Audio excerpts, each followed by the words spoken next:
On those issues, the lobby does have enormous influence because there's simply no countervailing force.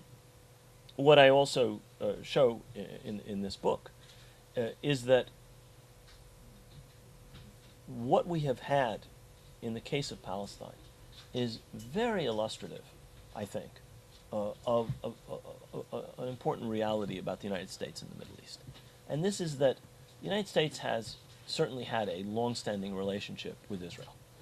And it's been more or less allied with Israel since sometime in the 60s or 70s. And it has contributed enormous amounts of money to Israel since the 1970s. The big foreign aid, $3 billion, in the billion-dollar range, starts around the time of the 1973 war. But the strategic alliance with Israel goes back to the 60s.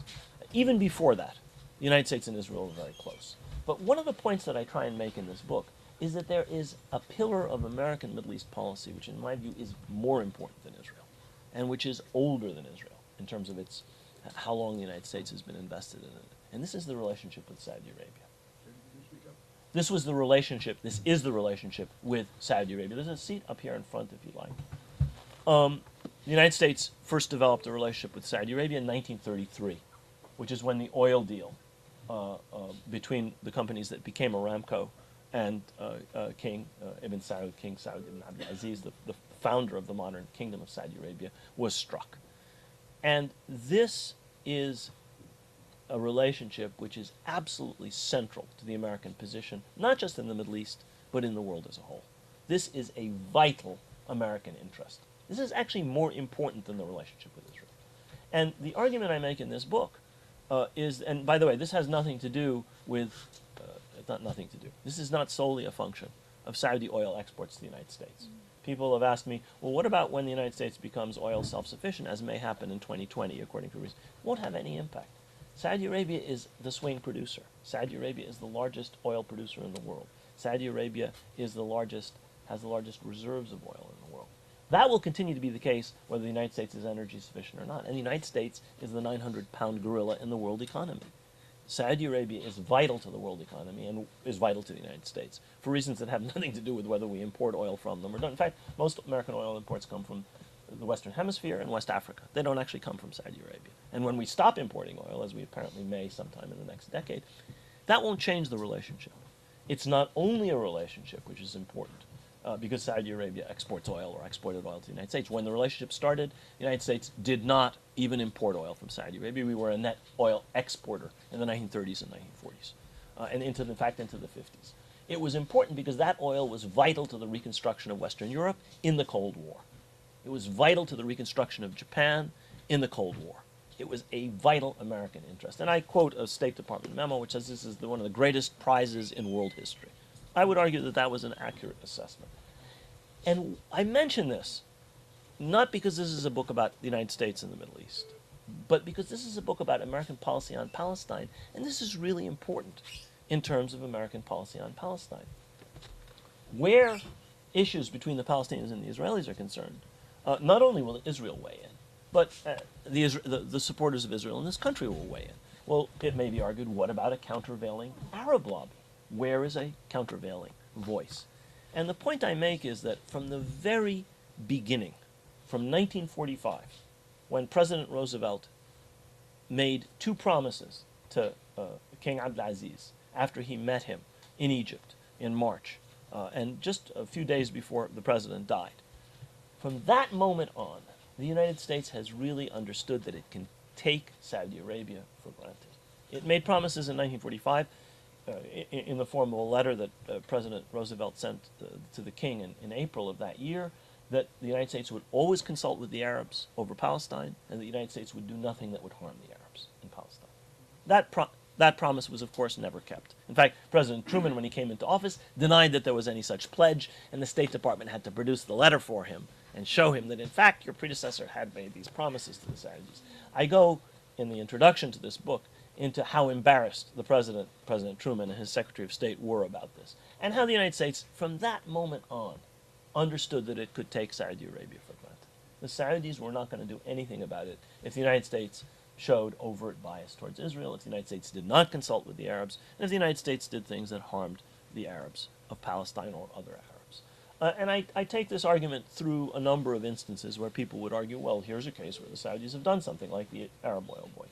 So this is a subsidiary thesis of the book, that there are many reasons that the United States takes this position on the issue of Palestine and doesn't take it where vital strategic interests are at stake. Because the most important country in the Middle East to the United States is in fact Saudi Arabia. And the Saudis and their allies in the Gulf don't make an issue of this. And I explain in the book why I think this is the case. Let me say one other thing about this book. I have a lot of things I could say about it, but I'm going to leave some time for questions. And this is the first book that I published in a brave new world of digital publishing. I published books that have been produced as ebooks before. But as I was putting this book together, I realized a majority of the documentation of this book is online. I was getting stuff from the documentary DDRS, the government's declassification service. I was getting stuff from the State Department's Foreign Relations of the U.S. online.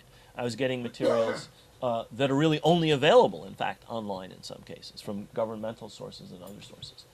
And I realized that in the ebook version of this, I'm not saying you shouldn't buy the hardcover. It's much better to have a real book in your hands, I think. But in the ebook version of this, all of these links are actually live, and you can actually go and see the documents. But I thought I would do something that readers both of the ebook and the hardcover, and later on I hope the paperback edition of this book will enjoy, which is that those documents that were in my possession, which is to say the documents produced by the Palestinian delegation to the Palestinian-Israeli negotiations of 1991 to 1993, I have put up online at a website maintained that you can get to either through the Institute for Palestine Studies website, the link is here in the book, or through the Beacon Press website.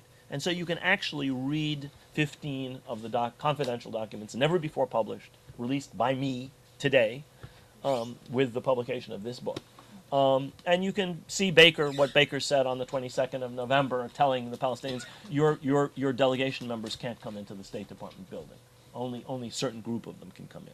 Or you can read the minutes of meetings where American diplomats expressed astonishment at something that I'll actually tell you that story. That's a story worth telling. And then you can read the document online.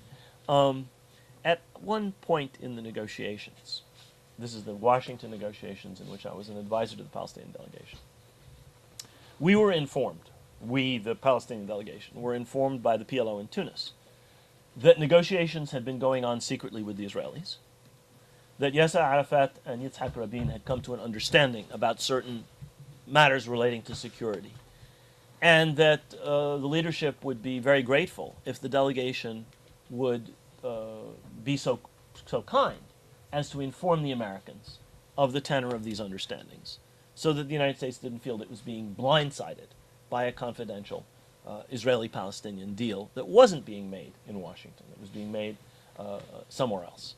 This was the background to the Oslo Accords. This is not at Oslo, and the people who were at Oslo, in fact, were not the people who negotiated this understanding.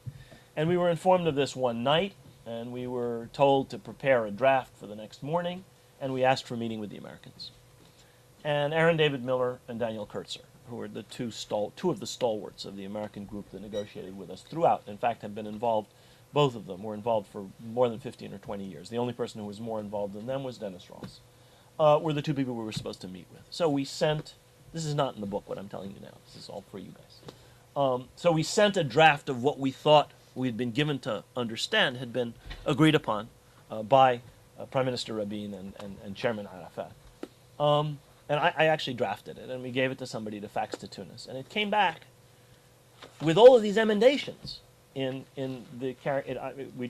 written in English, we translated it into Arabic. It came back with stuff crossed out and additions made. And I know Yasser Arafat's handwriting. Arafat himself had edited this document.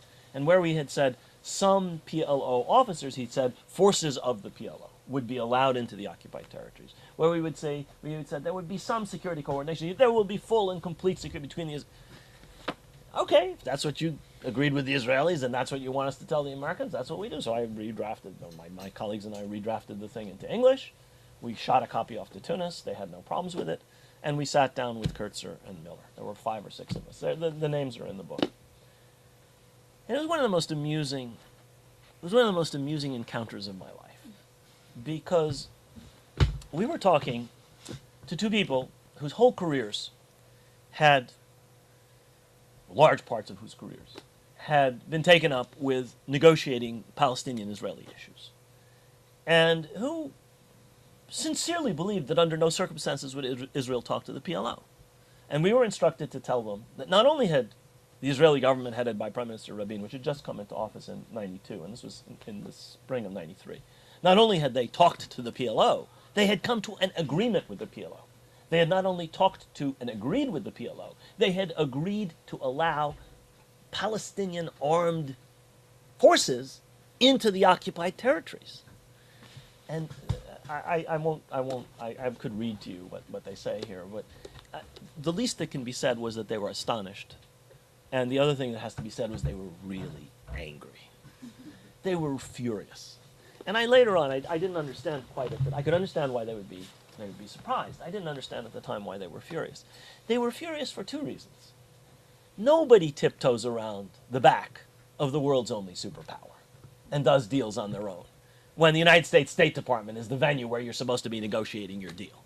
You know, we are the Americans, these guys were thinking, we are the honest brokers, and these guys go around our backs to cut a deal somewhere else. Now, I am positive from stuff I've read since then that they actually knew some of this. But they were still angry. But there was another reason they were angry. And the other reason they were angry was this. For their whole professional lives as experts, they had been telling their political masters, their bosses, the secretaries of state and presidents whom they advised, under no circumstances will the Israelis talk to the PLO. And we had made fools of them. Yasser Arafat and Rabin had made fools of them. And they really didn't like, I'm sure, the idea of going back to their offices upstairs. Actually, we were in our hotel, going back to Foggy Bottom, going back to the State Department, and typing up a report in which they said, everything we've told you for several decades is wrong. They have actually gone and cut a deal without our help. In fact, as I argue in the book, one of the reasons I think both the Palestinians and the Israelis went around the back of the United States is the United States was, as I said, more Israeli than the Israelis. What use are you? If you're not actually mediating, if you're not actually brokering, if you're so afraid of contradicting the Israeli position that you have a position that's even more extreme than the Israeli position, why would we want you at the table in the first place? And the interesting thing is that this was not just the perception of the Palestinians, this was the perception of the Israelis. Rabin himself was the one who authorized those contacts. So that's what this book is about. It's a short little book. It has a lot of documents that it relies upon. Most of them are online. I had thought that I would not be able to find any materials after the period covered by the documents, which I myself had possession of, that is to say, the documents of the Palestinian delegation to the Palestinian-Israeli negotiations of 91, 93. But God bless the internet. God bless Al Jazeera and The Guardian. They published a huge treasure trove online under the rubric of the Palestine Papers of confidential Palestinian documents for the latter period of the Carter administration and for all 8 years of the Bush administration. And I was able to use those to illustrate that, in fact, plus ça change, plus ça reste même chose. Nothing changed under the late Clinton years, where I was not myself involved, and where the documents have not been declassified by our government, or for the Bush years, where, of course, the documents are much too recent to have been declassified. But we have Palestinian documents, and they show, at least in terms of the minutes of meetings with Secretary Rice, at least in terms of meetings with people like Elliott Abrams, that in fact nothing changed. The American position was pretty much the same in most respects. So this has an interesting documentary base for those of you who are interested in the history of it. For those of you interested in how our country's policy goes off the tracks, this is a book I hope you will read and enjoy and raise holy hell with your congressmen and your women and senators about, and put some pressure on the president. And this is a book I hope you will all buy, whether in this form or in the ebook form. I would recommend the hardcover form. You can give it to your children. Who knows if ebooks will be around when you have grandchildren and so on. So I'd be happy to answer any questions any of you may have. I'm at your disposal. Yes, sir. Actually,